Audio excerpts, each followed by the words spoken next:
Hello అండి, అందరికీ నమస్కారం. నా పేరు సరళ. మా అన్నయ్య ప్రొఫెసర్ నాగేశ్వర్తో మాట్లాడదాము. హలో అన్నయ్య. హలో అన్నయ్య, ఒకప్పటికి ఇప్పటికీ మానవ సంబంధాలు చాలా చేంజ్ అయ్యాయి, దెబ్బతింటున్నాయి. దాని మీద ఎందుకు అలా దెబ్బతింటున్నాయో తెలుసుకోవాలనుకుంటున్నాను. అంటే మానవ సంబంధాలు అనేది నాగరికత పరిణామ క్రమంలో అనివార్యంగా మానవ సంబంధాలు మారుతూ ఉంటాయి. ఇప్పుడు ఉదాహరణకు ఒకప్పుడు తల్లిదండ్రులతో పిల్లలు ఉన్నట్లుగా ఇప్పుడు ఉండలేదు. ఇప్పుడు మనం చిన్నప్పుడు నాన్న వస్తే భయపడేవాళ్ళం. నాన్న వస్తున్నాడంటే అందరం అటెన్షన్లో ఉండేవాళ్ళం. సో అప్పటిదాకా చదువుకున్నట్లు నటిస్తున్నా నాన్న వస్తున్నాడంటే పుస్తకాలు ముందేసుకొని సీరియస్గా చదువుకునేవాళ్ళం. సో ఎందుకు తండ్రి అంటే ఆ రకమైన భయము, భక్తి ఉండేది. ఇప్పుడు ప్రేమ లేదని అనలేము. ఇప్పుడు పిల్లలు తండ్రి వస్తున్నాడంటే కేరింతలు కొడుతుంటారు, ఉన్న పుస్తకాలు పక్క పడేసి నాన్న మీద పడతారు. స్వేచ్ఛ ఎక్కువ. సో ఆ స్వేచ్ఛ ఎక్కువైందంటే అది నేరం కాదు. సో అప్పుడేమో తండ్రి వస్తున్నాడు, చిన్నప్పుడు గుర్తు నాకు, నాన్న వస్తున్నాడు అంటే బయటికి వెళ్ళి నాన్న వచ్చే సమయం అయింది అనడంతోనే పుస్తకాలు రెడీ పెట్టుకుంటున్నాం. ఇప్పుడు మీరు చూడండి, పుస్తకాలు పడేస్తారు తండ్రి వస్తున్నాడంటే, వచ్చి మీద పడతారు. ఎందుకు అంటే అప్పుడు అది కరెక్టా ఇప్పటిది కరెక్టా అంటే ఏ సమయంలో అది కరెక్ట్. మానవ సంబంధాలకు కూడా దేశకాల పరిస్థితులను బట్టి మనం వాటిని అన్వయించాలి, విశ్లేషించాలి. ఎప్పుడు ఒకే రకమైన స్టాండర్డ్ సంబంధాలు ఉండవు. ఇప్పుడు ఒకప్పుడు అన్న పట్ల భక్తి భావంతో ఉండేవాళ్ళు. సో అన్న పట్ల భక్తి భావంతో ఇప్పుడు ఉండమని అంటే అది న్యాయం కాదు కదా. అన్నకు సేవలు చేస్తూ బతకాలి సో అని తమ్ముడిని మనం కండిషన్ చేయలేము. సో అందువల్ల కాలానుగుణంగా మానవుల సంబంధాల్లో మార్పు అనివార్యంగా వస్తుంది. దాన్ని ఏమి మనం అభ్యంతరం చెప్పాలని అవసరం. ఒకప్పుడు భర్తకు కూడా భయపడేవారు. ఇప్పుడు భార్యాభర్తల మధ్య అన్యోన్యత పెరిగింది, సమాన స్థాయిలో సహజీవన సంబంధంలాగా మారిపోతూ వస్తుంది.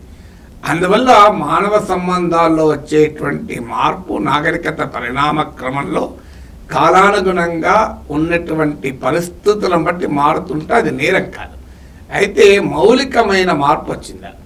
ఉదాహరణకు ఒకప్పుడు మానవ సంబంధాల్లో ప్రేమ, అనురాగం, త్యాగం, ఒక నిర్మలత్వం, నిష్కల్మషమైనటువంటి మానవ సంబంధాలు ఎక్కువగా ఉండేవి. అప్పుడు కూడా దుర్మార్గమైన మానవ సంబంధాలు కూడా ఉన్నాయి, లేవని కాదు. కానీ ఈ సమాజంలో డామినేట్ చేసే సంబంధాలుగా నిర్మలమైనవి, ప్రేమ అనురాగాలతో కూడినవి, పరస్పరం గౌరవించుకునేటువంటి, అభిమానించుకుని అవసరం వస్తే సహకరించుకునే సంబంధాలు ఉండేవి. ఇప్పుడు ఆ రకమైన సంబంధాలు లేవు. ఎక్కువగా ఆర్థిక సంబంధాలు పెరిగాయి. సో మనిషి తన అవసరానికి అనుగుణంగా సంబంధాలు పెట్టుకునే ధోరణి పెరిగింది అని చెప్పి ఇప్పటికీ అనురాగం లేదు, ప్రేమ లేదు, త్యాగం లేదు అనలేము. సో కాలానుగుణంగా మార్పు చెందుతూ ఉంటుంది. మీకు ఇప్పటికీ గ్రామాల్లో ఉన్నటువంటి మానవ సంబంధాలు మహానగరాల్లో ఉండవు అని చెప్పి మహానగరాల్లో మీకు పెద్ద పెద్ద అపార్ట్మెంట్లో కూడా అనేక రకాల కార్యక్రమాలు, పండుగలు కలిపి జరుపుకుంటూ ఉంటారు. సో అందువల్ల మానవ సంబంధాలు పూర్తిగా చెడిపోయాయి, మానవ సంబంధాలు కనుమరుగయ్యాయి, అదృశ్యమైపోయాయి, మనిషి పూర్తిగా నాశనమయ్యాడు అనే థియరీ కరెక్ట్ కాదు. కాలానుగుణంగా సమాజ పరిణామ క్రమంలో, నాగరికత పరిణామ క్రమంలో హ్యూమన్ రిలేషన్స్, మానవ సంబంధాలు మార్పు చెందుతూ ఉంటాయి. అయితే కొన్ని ఫండమెంటల్ ప్రిన్సిపల్ అంటే ప్రేమ, ప్రేమ, కరుణ, అనురాగము, సహకారము ఇలాంటి ఒక ప్రాథమికమైన మానవీయ లక్షణాలు. సో ఈ మానవీయ లక్షణాలు తగ్గకుండా మనం చూసుకోవాలి. ఇక మార్పు అనివార్యంగా ఉంటే వీటిని వ్యక్తీకరించేటువంటి పద్ధతి కూడా మారుతుంది. ఒకప్పుడు ప్రేమను వ్యక్తీకరించే పద్ధతి, ఇప్పుడు ప్రేమను వ్యక్తీకరించే పద్ధతి ఒకే రకంగా ఉంటుంది అని చెప్పలేము. సో అందువల్ల అప్పటికిప్పటికీ కాలానుగుణంగా మార్పు చెందుతుంది. కానీ ఒకప్పుడు మీకు భార్య మీద ప్రేమ ఉంటే అది మనసులో ఉండేది. ఇప్పుడు భార్య మీద ప్రేమకు చేరనందులో గిఫ్ట్ ఇచ్చాడా లేదా, సో వాలంటీర్ డేకు గిఫ్ట్ తెచ్చిండా లేదా, సో మ్యారేజ్ డేకు ఇంకేదైనా గిఫ్ట్ తెచ్చాడా, గిఫ్ట్ తెస్తేనే భార్యాభర్తలు అనురాగం ఉంటుందా? సో అందువల్ల వ్యక్తీకరణలో కూడా మార్పు వచ్చింది. కానీ ఫండమెంటల్ హ్యూమన్ వాల్యూస్ అంటే ప్రాథమికమైన మానవీయ విలువలు దెబ్బతినకుండా మనం జాగ్రత్త పడాలి. అయితే ఒకప్పుడు ఈ మానవ సంబంధాలు కూడా బంధుత్వానికే ఎక్కువ ప్రాముఖ్యత ఇచ్చేవాళ్ళు. అంటే స్నేహితులు తక్కువ ఉండేవారు, కానీ ఇప్పుడు పరిస్థితులలో బంధుత్వం కంటే స్నేహానికే ఎక్కువ ప్రాముఖ్యత ఇస్తున్నారు. అంటే బంధుత్వమైన స్నేహమైన అప్పుడు ఉంది, ఇప్పుడు ఉంది. ఎందుకంటే బంధుత్వంలో పోటీ ఎక్కువ ఉంటుంది, బంధుత్వంలో కాంపిటీషనే కాదు, ఈర్ష్య ద్వేషాలు ఉండే అవకాశాలు కూడా ఉంటాయి. ఎందుకంటే కామన్ స్టేక్స్ ఉంటాయి, బంధువుల మధ్య పోలికలు ఉంటాయి, పోల్చుకోవడం ఉంటాయి అని చెప్పి ఇప్పుడు బంధుత్వాలు లేవని కూడా చెప్పలేం కదా. ఇప్పటికీ కూడా బంధుత్వాలు బలంగా ఉన్నాయి. సో భారతీయత, భారతీయ నాగరికత, భారతీయ సంస్కృతిలో గొప్పతనమే కుటుంబము, కుటుంబ సంబంధాలు, కుటుంబం యొక్క విస్తృతమైన సంబంధాలే బంధువులు. సో అందువల్ల పరివారము ఇప్పటికీ కూడా బలంగా ఉన్నాయి.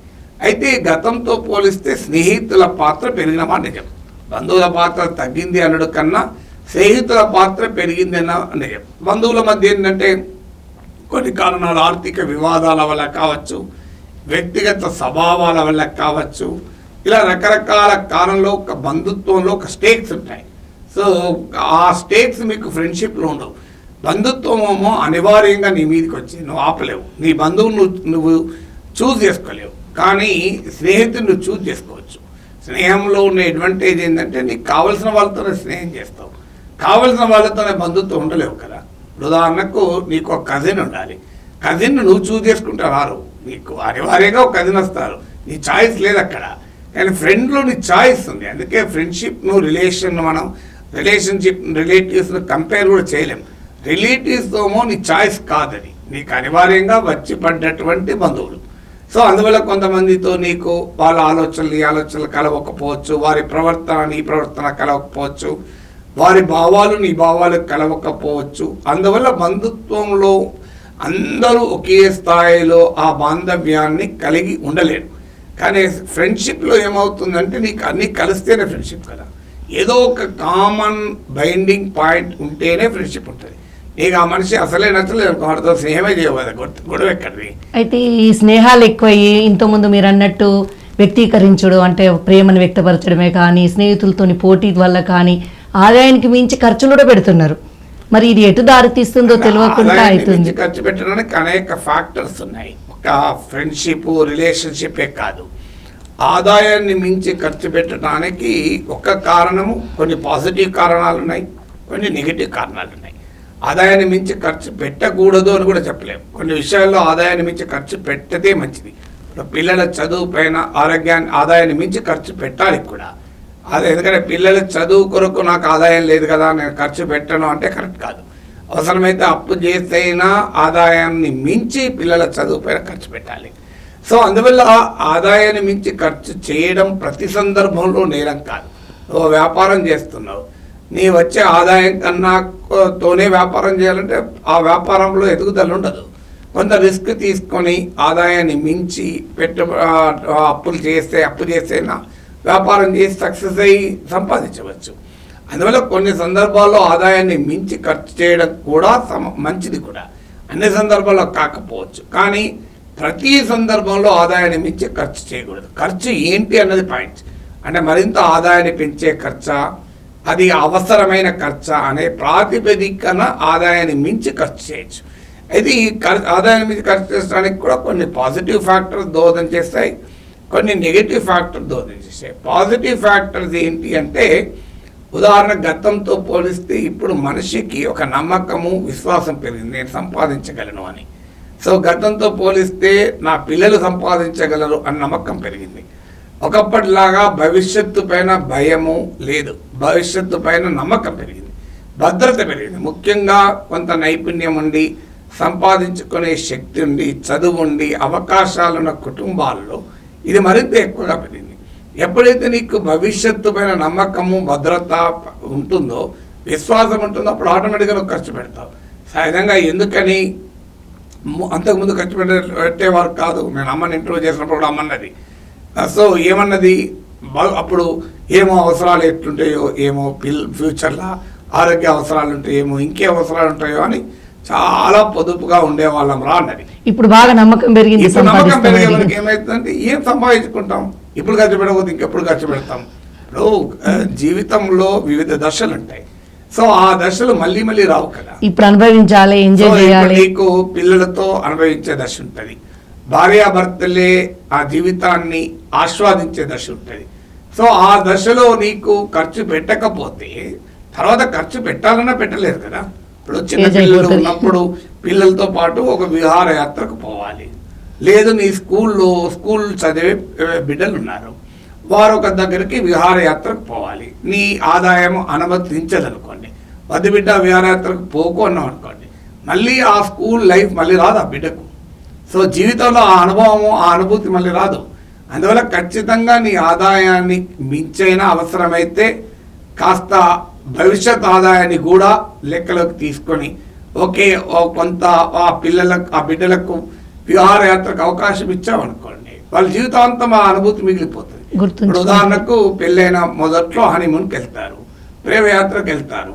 సో హనీమూన్కి వెళ్ళడానికి డబ్బులు లేవు అనుకోండి, అంత నేను ఖర్చు పెట్టే స్తోమత లేదని వాడు ఊరుకున్నాడు అనుకో, రేపు 20 ఏళ్ళ తర్వాత స్తోమత వస్తుంది, అప్పుడు హనీమూన్ పోతాడా? పోయినా కూడా ఆ రకమైన అనుభూతి ఉంటుందా? అందువల్ల కొన్ని సందర్భాల్లో ఖర్చు చేయడం అనేది ఆదాయం వచ్చినాకనే ఖర్చు చేస్తానని కూడా ఆగలేరు. సో అందువల్ల కొన్ని సందర్భాల్లో ఆదాయాన్ని మించి ఖర్చు చేస్తూ ఉంటారు. అది నమ్మకము, విశ్వాసము, కాన్ఫిడెన్స్ పైన ఉంటుంది. అందువల్ల అదేమి నెగిటివ్ కాదు, అది పాజిటివ్. ఇప్పుడు పిల్లల చదువు పైన ఆదాయాన్ని మించి ఖర్చు చేస్తే పాజిటివ్. కొన్ని రకాల జీవిత అవకాశాలని, అనుభూతుల్ని ఆ సమయంలోనే ఆస్వాదించగలిగే అవకాశం ఉంటుంది.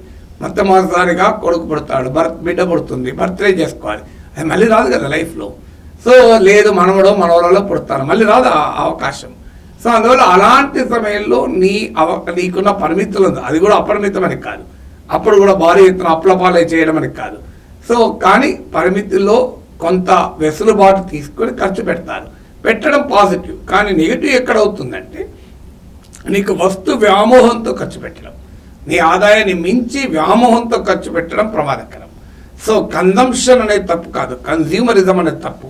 లేదా టీవీలో యాడ్ చూస్తానో, లేకుంటే క్రేజీతోనో, లేకుంటే నీకు ఒక ఖర్చు పెట్టాలి పిల్లల చదువు కన్నా ఎక్కువ, నేను ఒక 10 లక్షల కారు కొంటానని క్రేజీ ఉందనుకోండి, పిల్లల చదువు పైన పెట్టకుండా కారు మీద పెట్టడం అనుకోండి, అవసరము లేని అంగామాల మీద ఖర్చు పెట్టడం, తన ఆదాయం అనుమతించని విలాసాల పైన ఖర్చు పెట్టడం, అది ప్రమాదకరం. అందువల్ల అలా పోటీతో ఖర్చు, లేదా పక్కింటోడు కొన్నాడు కదా నేను కొంటాను, పలానా బంధువు కొన్నాడు కనుక నేను కొంటాను, తోడుకోడలు కొన్నది కనుక నేను కొంటాను, ఈ రకమైనటువంటి ఆదాయాన్ని మించిన ఖర్చు తప్పు.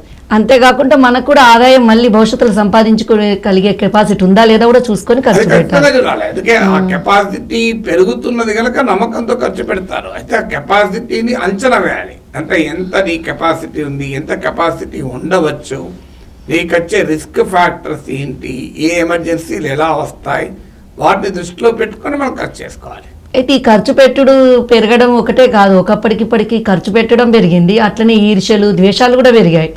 ఒకప్పుడు ఇంత ఈర్ష్యలు ద్వేషాలు లేకుండా ఇదివరకు అంటే ఒకప్పుడు నాకు ఇప్పటికి గుర్తు, మనం చిన్నప్పుడు ఇంట్లో టీవీ కొంటే పక్కింటి వాళ్ళు, అప్పుడు నా గుర్తు బెల్లంపల్లి బాబు క్యాంప్లో చిన్నరాజే క్వార్టర్స్లో ఉండేవాళ్ళం మన చిన్నప్పుడు. సో నాన్న ఫస్ట్ టైం అప్పుడు ఒనిడా కలర్ టీవీ కొనుక్కొని వచ్చాడు. అక్కడ ఆ కమ్యూనిటీలో ఉన్న ఒక కాలనీలో ఉన్న ఒక 20 కుటుంబాల్లో నాకు తెలిసినంత వరకు మనదే ఫస్ట్ టీవీ. మనకన్నా డబ్బున్న వాళ్ళు ఉన్నారు, సంపాదించిన వాళ్ళు ఉన్నారు, కానీ వాళ్ళు ఖర్చు చేయలే, ధైర్యం చేయలే. కానీ మా నాన్న ఈ టీవీ మీద పెట్టే ఖర్చు నష్టం లేదు, ప్రతిరోజు ఎంజాయ్ చేస్తాం, 10 ఏళ్ళు ఎంజాయ్ చేస్తాం అని దాని ప్రియారిటీ ఇచ్చి తీసుకొచ్చాడు. అందరు వచ్చి టీవీ చూసి మీ ఇంట్లో టీవీ ఉందా అని మెచ్చుకున్నారు. ఎవరు బాధపడలే, ఎవరు ఈర్ష్యపడలే, అవకాశం వచ్చినప్పుడు వచ్చి చూసిపోయారు తప్ప. అక్కడనే టీవీ కాదు, నాకప్పుడు మహాభారతం రామాయణం వస్తుంటే నేను పక్కింటికి పోయి టీవీ చూసేవాళ్ళం. నాన్న ఒకసారి మా ఇంటికి వచ్చిండు, అరే టీవీ లేదు అని చెప్పి మాకు కూడా టీవీ కొనిచ్చిపోయింది. అదే అందుకే అంటున్నా, అంటే అప్పుడు ఫీల్ అయ్యేవారు కాదు, అంటే పక్కింటి వాడికి ఉన్న ఆనందపడేవాళ్ళు, ఎందుకంటే అప్పుడు ఉన్న మానవ సంబంధాలు అలాంటివి. సో ఇప్పుడు వచ్చే వరకు నాకు లేదు కానీ వాడికి ఉంది అని ఆనందపడేవాళ్ళు. ఇప్పుడు ఏమైందంటే మూడు దశలు ఉంటాయి. ఒకటి దశ నాకు లేదు వాడికి ఉంది అని ఆనందపడే దశ. 2 వాడికి ఉంది నాకు లేదు కానీ నేను బాధపడను, ఆనందపడను, ఇది 2వ దశ. 3వ దశ ఏంటంటే నాకు లేదు వాడికి కూడా ఉండకూడదు, ఇది 3వ దశ. ఈ 3వ దశ ప్రమాదకరం. 2వ దశను అర్థం చేసుకోవచ్చు, మొదటి దశలో ఉంటే గొప్పవాడు. అయితే అంతేకాదు, ఇంకా ఈర్ష్య ద్వేషాల వెరుగు కాదు అంటే అన్నిటినీ కోరికలు ఎక్కువ, ఆశలు ఎక్కువ, అనుకున్న సాధించలేకపోతానని అంటే డిప్రెషన్కు లోనవుడు, చిన్న చిన్న విషయాలకే ఆత్మహత్యలు చేసుకునే కాంక కూడా వెళ్తున్నారు. ఇప్పుడు సెల్ ఫోన్ ఇవ్వలేదని ఆత్మహత్యలు చేసుకున్నాడు అని కూడా మనం చదువుతుంటాం. అదే ఎదుటి వాళ్ళని చూసి ఈర్ష్య ద్వేషాలతోనే అంటే వారికి అంటే కన్జంప్షనే జీవితం. ఇప్పుడు ఈవెన్ భార్యాభర్తలు కూడా కొట్లాడుకుంటున్న సందర్భాలు ఉంటాయి. కేవలం ఖర్చు విషయంలో పలాంది కొనాలి అని ఎవరు, కొనకూడదని ఇంకోరు, నువ్వు పలాంది ఎందుకు కొన్నావు అని ఎవరు, ఎందుకు కొనకూడదని ఇంకోరు. వీటిపైన కుటుంబాలు విడిపోయే దశలకు కూడా గొడవలైన సందర్భాలు కూడా ఉన్నాయి. కారణం ఏంటంటే జీవితం అంటే ఒక కమాడిటీ, ఒక వస్తువు, దాన్ని ఎంజాయ్ చేయాలి. జీవితం అనేది ఎంజాయ్ చేయడానికే, జీవితం అనేది వస్తువులు సేవల వినిమయం కొరకే అనేటువంటి ఒక అవుట్లుక్ చాలామందికి ఉంటుంది. జీవితం అనేది విలువైంది. మీకు ఆధ్యాత్మిక రంగంలో కూడా ఏం చెప్తారు, మానవ జన్మ చాలా గొప్ప జన్మ, మళ్ళీ మళ్ళీ రాదు, అందువల్ల ఈ జన్మలో నువ్వు ఏం చేస్తావు అది ముఖ్యమంటారు. పోనీయండి, ఆధ్యాత్మికత పక్క పెట్టండి. నీకు ఒక జీవితంలో ఒక జీవితం నీకు వచ్చినప్పుడు ఆ జీవితానికి ఒక లక్ష్యం, ఓ పరమార్థం ఉండాలి. ఏమి వస్తువులు కొనడము, వస్తు వ్యామోహం అంటే ఏమవుతుందంటే ఎప్పుడు సంతృప్తి చెందాడు మనిషి. గుర్తుపెట్టుకోవాలి, మనిషికి వస్తువులు అవసరము, కొనడం అవసరం, కానీ జీవితమే వస్తువులు కాదు. అంటే ఒకప్పటికిప్పటికి షాపింగ్ మాల్స్ విపరీతంగా పెరిగి కూడా వ్యామోహాలు పెరిగినాయి. ఫండమెంటల్ గా ఏంటంటే వ్యామోహం అంటే, ఉదాహరణకు నువ్వు కారు కొనుక్కోవడం తప్పు కాదు, నీ కెపాసిటీ ఉంటే కారు కొనుక్కో, అభ్యంతరం లేదు. కానీ కారు కొనడమే జీవితం అన్న భావన ఉందనుకోండి, ఏమవుతుంది, నువ్వు జీవితంలో ఎప్పుడైనా ఫ్రస్ట్రేట్ అయిపోవు. ఎందుకు, ఓ కారు కొంటావు, మొదటి డబ్బులు లేవంటే సెకండ్ హ్యాండ్ కారు కొంటావు, తర్వాత ఫస్ట్ హ్యాండ్ కారు కొంటావు, తర్వాత పెద్ద కారు కొంటావు, తర్వాత 2 కార్లు లేవంటావు, తర్వాత బెంచ్ కారు ఎందుకు లేదని ఫీల్ అవుతావు. సో ఎన్నడూ తృప్తి చెందాడు. కానీ నా అవసరానికి తగ్గట్టుగా నా ఆదాయం అనుమతించిన స్థాయికి నేను కారు కొనుక్కుంటాను, నేరం కాదు. కారు కొనగలిగే సామర్థ్యం ఉండి కారు కొనకపోతే కార్ల పరిశ్రమ ఎట్లా నడుస్తుంది, ఆ పరిశ్రమలో పనిచేసే వాళ్ళకి ఉద్యోగాలు ఎట్లా వస్తాయి. ఇప్పుడు నాకు ఫ్రిడ్జ్ కొనే కెపాసిటీ ఉంటుంది, అఫ్కోర్స్ ఫ్రిడ్జ్ కొనలేదనుకోండి, ఫ్రిడ్జ్లు, ఎయిర్ కండిషనర్లు, వాతావరణ మార్పుకి ఎలా దోస్తుంది అది వేరే డిబేట్. కానీ లేదు, నాకు ఒక సోఫా కొనే కెపాసిటీ ఉంటుంది, నేను సోఫా కొనలేదనుకోండి, కెపాసిటీ ఉండి కూడా సోఫా పరిశ్రమలో పనిచేసే కార్మికులకు ఉపాధి ఎట్లా, వాడి వేతనాలు ఎట్లా, వాళ్ళ కుటుంబాలు ఎట్లా బతుకుతాయి. నువ్వు సోఫా కొనగలిగే 100 మంది సోఫాలు కొంటేనే సోఫాలు తయారు చేసే పరిశ్రమ నిలబడుతుంది. అందువల్ల వస్తువు కొనడం నేరం కాదు, వస్తువు కొనడం ఎకానమీకి అవసరం కూడా, సమాజానికి అవసరం. కానీ నీ కెపాసిటీ 20,000 సోఫా అనుకో, నువ్వు 2 లక్షల సోఫా కొన్నావు అనుకోండి, అది ప్రమాదకరం. నీ కెపాసిటీ ₹1,00,000 సోఫా కొనడం, నువ్వు 20 లక్షల సోఫా కొంటే ప్రమాదకరం. దాన్నే వ్యామోహం అంటారు. సో వ్యామోహం వేరు, వినిమయం వేరు, కన్జంప్షన్ వేరు, కన్జ్యూమరిస్టిక్ అవుట్లుక్ వేరు. అందువల్ల ఒక దానిపైన బట్టలు కొనాలి, మంచి బట్టలు కొనుక్కోవాలి, ఏం తప్పు కాదు, నేరం కాదు. కానీ మంచి బట్టలు కొనడమే జీవితం, ఇంకా వేరే జీవితం లేదు అనుకునే ఆలోచన ఉన్న వారితోనే సమస్య. అది పోగొట్టుకోవాలంటే ఏంటంటే మనిషిలో అభిరుచి ఉండాలి. సో ఏ అభిరుచి లేని వాడికి ఏమవుతుందంటే వస్తువులు కొనడమే, ఎంజాయ్ చేయడం అభిరుచి అవుతుంది. నీకు ఉదాహరణకు సంగీతము, లేదా సాహిత్యము, లేదు భక్తి భావము, లేదు క్రీడలు, స్పోర్ట్స్, లేదు నీకు చిత్రలేఖనం, బొమ్మలు గీయడం, నీకు ఏదో ఒక అభిరుచి అనుకోండి, ఓ శిల్పకళ చూసి ఆస్వాదించడము, లేదు వ్యవసాయం చేయడం, ఏదో ఒక అభిరుచి ఉంటే ఏమవుతుందంటే నీ జీవితంలో ఉన్న ఇంట్రెస్ట్ నేను డ్రైవ్ చేస్తాడు వైపు. నీకు చదువుకోవడం అభిరుచి, నాకు చదువుకోవడం అభిరుచి, నాకు ఇంకా వేరేది ఏ ఇంట్రెస్ట్ ఉండదు. ఫర్ ఎగ్జాంపుల్ నేనే ఉన్నా, నాకు పెద్ద షాపింగ్ మాల్ పోయి ఆడొక 50 లక్షల వస్తువులు కొనిచ్చినా నేను ఆనందం నాకు అనిపించదు, అస్సలే ఆనందం అనిపించదు. ఏ దేవుడు పెట్టుకుంటుంది, ఇదంతా టైం వేస్ట్ అంటాను. అందుకని నేను షాపింగ్కి వెళ్ళాను కదా, నీకు తెలుసు కదా. ఎందుకు, నా ఇంట్రెస్ట్ లేదు, నా ఇంట్రెస్ట్ లేదు. ఒక 10 పుస్తకాలు కొనుక్కుంటే ఆనందం, వాటిని చదివితే ఆనందం. సో దానివల్ల ఏమవుతుందంటే నా అభిరుచి నన్ను పక్కదారి పట్టించదు. నాకు అభిరుచి లేదనుకోండి, అప్పుడు వ్యామోహం పెరుగుతుంది. అందువల్ల ఆ వ్యామోహం ఉన్న వారు ఏం చేయాలంటే అభిరుచి పెంచుకోవాలి. ₹1,00,000 సోఫా కొంటాడు, తెల్లారి నుంచి ఇంట్లో 5 లక్షల సోఫా ఉన్నది, ఎంత బాగుందో, అది కూర్చుంటే ఇట్లా మెత్తగా తగులుతుంది. ఇక లేదు, ఇదే 3-2 ఏళ్ళైనా బోరు కొడుతుంది, కొత్త నమూనాలు వస్తున్నాయి, ఇది ఓల్డ్ అయిపోయిందని వదిలేస్తారు. ఫ్రస్ట్రేషన్. సోఫా కూర్చోటానికి, కానీ కూర్చోవడానికి సోఫా అవసరం. సోఫా కొరకు నువ్వు పుట్టవు. అందుకే ఒక అర్థశాస్త్రవేత్త తత్వవేత్త అంటాడు, మనిషికి కావాల్సింది వస్తువులకు మనిషి పుట్టకూడదు. So subject for the object, object for the subject అంటాడు. So economy should produce object for the subject, not subject for the object. అంటే ఆర్థిక వ్యవస్థ మానవులకు కావాల్సిన వస్తువులు తయారు చేయాలి, వస్తువులకు కావాల్సిన మానవులు తయారు చేయకూడదు. అంటే పరిస్థితులు ఎలా అయినాయి అంటే పిల్లలు కూడా ఒకప్పుడు పేరెంట్స్ చెప్పిన మాట ఇందురు, వాళ్ళు ఏదన్నా వీళ్ళు కావాలన్నా కూడా పేరెంట్స్ అద్దంటే ఇందురు. కానీ పరిస్థితులు ఇప్పుడు పేరెంట్స్కు పిల్లలు భయపడే పరిస్థితి తగ్గిపోయింది. దానివల్ల కూడా భయపడాల్సిన అవసరం కూడా లేదు. పిల్లల్ని కూడా వాళ్ళలో కూడా అభిరుచులు ఉంటాయి. సమస్య ఏంటంటే పిల్లలకు సమయం కేటాయించే తల్లిదండ్రులు కనబడుతున్నారు. సమయం కేటాయించి వాళ్ళతో ఇంటరాక్ట్ అయ్యి వాళ్ళలో ఉన్న అభిరుచిని గుర్తించి ప్రోత్సహించి ఆ అభిరుచికి తగినట్టుగా వాళ్ళకి మార్గదర్శనం చేయగలిగితే, సో తల్లిదండ్రులు చిన్నప్పుడు నుంచి పిల్లల ముందట ఈ సోఫా కొనాలా, అది కొనాలా, ఈ డెకరేషన్ చేయాలా, అది చేయాలని తెచ్చితే పిల్లలు కూడా అదే ఉంటుంది.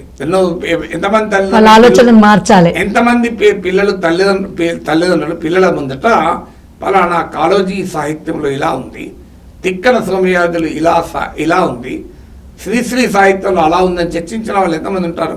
లేదా పలానా తత్వవేత్త ఇలా అన్నాడు, వివేకానందుడు ఇలా అన్నాడు, జిడ్డు కృష్ణమూర్తి అలా అన్నాడు, రామానుజాచార్య ఇలా అన్నాడు, సో రూసో ఇలా అన్నాడు, హెగెల్ ఇలా అన్నాడు అని చర్చించిన వాళ్ళు ఉంటారా? సో వాళ్ళు చిన్నప్పటి నుంచి వాళ్ళ ఇంటి ముందట వాళ్ళ ఇంట్లో జరుగుతున్న దాన్ని బట్టి వాళ్ళు అభిరుచి చేస్తారు. లేదు అదంతా వదిలే పోనీ పలానా స్పోర్ట్స్ గురించో, లేదంటే పలానా డ్యాన్స్ గురించో, కూచిపూడి నృత్యం లేదా భరతనాట్యం ఎంత బాగుంటుందని చర్చ పెట్టుతాయి పిల్లలు. ఆ చర్చలో పెరిగిన పిల్లలు ఆ ఎక్స్పోజర్ ఉంటుంది. నువ్వు పొద్దున్న లేస్తే తల్లిదండ్రులు పిల్లల దగ్గర నువ్వు గొలుసుకొని ఇవ్వలేదని కొట్లాడుకున్నారు అనుకోండి, పక్కింటోడు గొలుసుకున్నాడు, పక్కింటోడు సోఫా కొన్నాడు, ఎదురింటోడు కారు కొన్నాడు, మనం ఎప్పుడు కొంటాం, మన బతికి ఇంతేనా అని చర్చ పెడితే పిల్లలకు కూడా అదే పెరుగుతుంది. సో అందువల్ల తల్లిదండ్రులు ఏ రకమైన అభిరుచుల్ని ప్రోత్సహిస్తారో, ప్రదర్శిస్తారో, పిల్లలకు నేర్పుతారు. పిల్లలకు ఒక రకం అంటే అఫ్కోర్స్ ప్రతి మనిషిలో కూడా స్వతహాగా కొన్ని గుణాలు ఉంటాయి, కానీ కొన్ని గుణాలని మనము మార్చుకోవచ్చు, అభిరుచుల్ని మనం కల్టివేట్ చేసుకోవచ్చు. ఎందుకంటే ఏ ఆసక్తి లేని, ఏ అభిరుచి లేని మానవుడు అంటూ ఉండడు. ఒక్కొక్కరికి ఒకటి ఉండొచ్చు. నాకు చదవడం పైన ఇంట్రెస్ట్ ఉండొచ్చు, మాట్లాడడం ఇంకోరికి బొమ్మల, నీకు బొమ్మలు గీయడం ఇష్టము, నాకు బొమ్మలే గీయరాదు, సో నీకు నాకే మధ్య ఇంత తేడా ఉంది. సో ఒక్కొక్కరికి ఇంట్రెస్ట్ ఉంటాయి, దాన్ని గుర్తించి మనము ప్రమోట్ చేయగలరు పిల్లలు. అన్ఫార్చునేట్లీ అది ప్రమోట్ చేయకపోయేవరకు ఏమవుతుంది, పిల్లలు తయారవుతారు. అంటే ఒకప్పుడు ఏంటంటే ఇప్పుడు టీవీలు కానీ సెల్లులు కానీ అన్నిటితోని మనుషులకు రకరకాల ఆలోచనలు కూడా పెరుగుతున్నాయి. దానివల్ల భక్తి భావం కూడా తగ్గిపోతుంది. ఆధ్యాత్మిక భక్తి భావం ఉంటే కూడా ఆధ్యాత్మిక భక్తి భావం ఇష్యూ కాదు. సమస్య ఏంటంటే భక్తి అవసరం లేదు. నీకు సంగీతం మీద ప్రేమ ఉండండి, సాహిత్యం మీద ప్రేమ ఉండనియండి, ఒక చిత్రలేఖనం పైన ప్రేమ ఉండండి, ఒక చెట్లు పెంచడం, ఇంట్లో మొక్కలు పెంచడం మీద ప్రేమ ఉండండి. అంటే మైండ్ ప్రశాంతంగా ఉండేది. మైండ్ ప్రశాంతం, భక్తి భావంతో కూడా ప్రశాంతంగా ఉండలేదు. నా వినాయకుడు పెద్దగా ఉన్నాడా, ఈ వినాయకుడు హైట్ పెద్దగా ఉన్నాడా అనే పోటీతో ఎక్కువైంది. అంటే ఒకప్పుడు నా ఇంట్లో దేవునికి గొప్పగా అలంకరించినా, నీ ఇంట్లో దేవుని అలంకరించినా అని కొట్టుకుంటాను ఇవాళ రేపు. అదే ప్రశాంతంగా ఉండేది అనేది ఆ మనిషికి ఏది నీవు ఏదో ఒక సమాజానికి ఉపయోగపడేది కాదంటే నీ వ్యక్తిగత జీవితానికి ఒక ప్రశాంతత ఇచ్చే అభిరుచి ఉండాలి. నువ్వు 4 మొక్కలు పెంచడం పైన అభిరుచి అనుకోండి, రోజు 2 గంటలు ఆ మొక్కలు పెంచడానికే సరిపోతుంది. నీకు డ్యాన్స్ మీద అభిరుచి అనుకోండి, లేదు నీకు సంగీతం మీద అభిరుచి అనుకోండి, ఓ వీణ పట్టుకొని 2 గంటలు వీణను పట్టుకున్నాను కదా, ఎంత ఆనందాన్ని ఇస్తుంది, ఎంత గొప్ప అభిరుచి. నీకు ఒక సాహిత్యము అభిరుచి ఉందనుకోండి, తెలుగు పద్యాలు చదువుకుంటుంటే ఎంత ఆనందం వేస్తుంది. ఆ పద్యాలు మధురమైన తెలుగు భాష సౌందర్యాన్ని చూసి నువ్వు ఎంత ఆనందంగా బతకచ్చు. అందువల్ల ఏదో ఒక అభిరుచి ఉండాలి. ఏ అభిరుచి లేదు కనీసం సామాజిక సేవ, చుట్టూ ఉన్న కాలనీలో, కమ్యూనిటీలో నేను మంచి వాతావరణం కొరకు పనిచేస్తాను, ఇలా ఏ అభిరుచి లేని మానవుడుగా బతకకూడదు. అంత నిస్సారంగా మనిషి జీవించకూడదు. అందుకే నువ్వు ఎప్పుడు చెప్తుంటావు కదా, నువ్వు ఏది చేసినా మంచిది, నీకు ఆనందాన్ని ఇచ్చే పని చేయాలి, హ్యాపీని ఇచ్చే పని చేయాలి. అది కాదు అంటే అట్లాంటి మనసు కాదు, అంటే చేసే పనిలో నీకు ఇంట్రెస్ట్ ఉండాలి, హ్యాపీ ఉండాలి, ఎంజాయ్ చేయాలి. ఆ హ్యాపీనెస్ ఎంజాయ్ చేయడానికి సమాజానికి ఆదర్శంగా ఉండాలి. నాకు మందిని తిట్టడం నాకు బాగా ఆనందం వేస్తుంది. వాని మీద చాడీలు చెప్తాని నేను రోజు చాడీలు చెప్పుకుంటున్నాను అనుకోండి. చాలా మందికి చాడీలు చెప్పడంలో ఆనందం కూడా ఉంటుంది.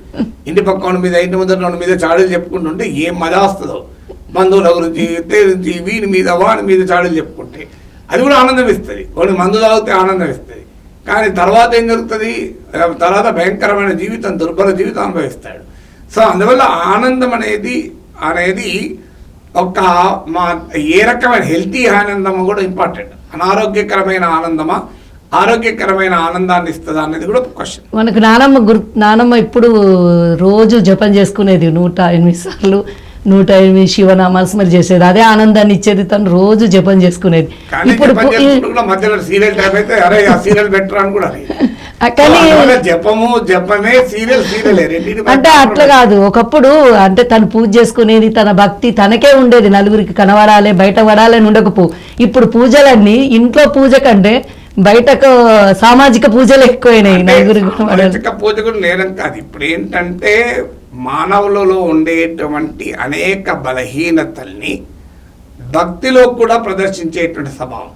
సో మానవునికి ఒక బలహీనత ఉంటుంది, బాగా అలంకరించుకోవాలి, అందంగా కనబడాలి. అది దేవునికి కూడా ఆపాదించారు. దేవుడికి కూడా అందంగా ఉండాలని కోరుకుంటాడా దేవుడే కదా. సో నీకు వీరు ఎక్కడ దాకా పోయారంటే దేవునికి నేను 10 కోట్లు ఖర్చు పెట్టి అందంగా అలంకరిస్తా. సో దేవునికి 10 కోట్లు పెట్టి అందంగా అలంకరిస్తే దేవుడు గనక నీవు ఒక రకంగా లంచబీయుడు దేవుడికి. సో ఆ రకంగా దేవుడు గనక మోటివేట్ అయ్యి నాకు 10 కోట్లు పెట్టి బంగారు కిరీటం చేయించాడు కదా అని వాడికి 100 కోట్ల సంపాదిస్తే దేవుడే కాదు కదా. సో దేవుడు మనకు కుచేలోపాఖ్యానం ఉంది. శ్రీకృష్ణుడు కుచేలునికి అష్టైశ్వర్యాలు ఎందుకు ఇచ్చాడు? శ్రీకృష్ణుడికి ఒక బ్రహ్మాండానికి గిఫ్ట్ పట్టుకొచ్చిండా? డైమండ్ నెక్లెస్ పట్టుకొచ్చి రుక్మిణీదేవికి ఇచ్చాడా కుచేలుడు? లేదా శ్రీకృష్ణుడికి ఏదన్నా బ్రహ్మాండానికి గిఫ్ట్ బ్యాగ్ పట్టుకొని వచ్చిండా? అటుకులు పట్టుకొని వచ్చిండు. ఆ అటుకులు తిని అష్టైశ్వర్యాలు ఇచ్చాడు. ఏంటిది అది మనకు నేర్పేది? సో నీకు ఆ నేర్పేది ఏంటి అంటే, సో నీలో ఉండే బలహీనతల్ని నీకు పోటీతత్వం ఉంటుంది. ఇతరుల కన్నా నేను గొప్పవాడిని అని ప్రదర్శించుకునే గుణం ఉంటుంది. అందుకొరకు ఏం చేస్తావు, అది దేవుని కూడా ఆపాదించి నా వినాయకుని విగ్రహం పెద్దగా ఉన్నది, నా వినాయకుని విగ్రహం గొప్పగా అలంకరించిన, నేను వినాయకుని పండుగ గొప్పగా చేసిన, ఇవన్నీ నీ బలహీనత కదా. నీ దేవుడు కోరుకుంటాడా? దేవుడుగా ఎందుకయ్యాడు? నిర్మలమైన స్వభావం ఉన్నవాడు కనుకనే భగవంతుడు అయ్యాడు. నీ వ్యక్తికి మానవుడికి ఉండే అనేక బలహీనతల్ని మనము భక్తి భావం పేరిట ఆ బలహీనతల్ని దేవుడి వైపు కూడా ప్రదర్శించడం వల్ల వస్తున్న సమస్య ఇది. అందువల్ల ఏ దైవమో అది కోరుకోదు. నీ బలహీనతలను అధిగమించడమే గొప్ప తపస్సు. నీవు ఉదాహరణకు బాగా చదువుకునేవాడు అనుకోండి, నీ జ్ఞాన సముపార్జనపైనే కేంద్రీకరించు. దాన్ని మించిన దైవత్వం ఇంకోట్లేదు, భక్తి ఇంకోట్లేదు. నీ దేవుడు నిన్ను మెచ్చుకుంటాడు, నీ ఆశీర్వదిస్తాడు. రోజు విజ్ఞానాన్ని పొందుతున్నాడు అని. లేదు నువ్వు రోజు నీ ఇంటి చుట్టూ మొక్కలు పెంచి వాటి నీళ్లు పోసి అప్పుడు మంచి బ్రహ్మాండంగా చెట్లు పెంచుకో, ఖచ్చితంగా భగవంతుడు నేను ఆశీర్వదిస్తాడు. చూడండి ప్రకృతిని నిలబెడుతున్నాడని. కానీ అందువల్ల ఏ భగవంతుడు నీలాగా మానవుడికి ఉండే వ్యామోహాలన్నీ భగవంతునికి అంటగట్టి నీ వ్యామోహాలు తీర్చుకునే పని తప్ప అది భగవంతుని తప్పు కాదు కదా.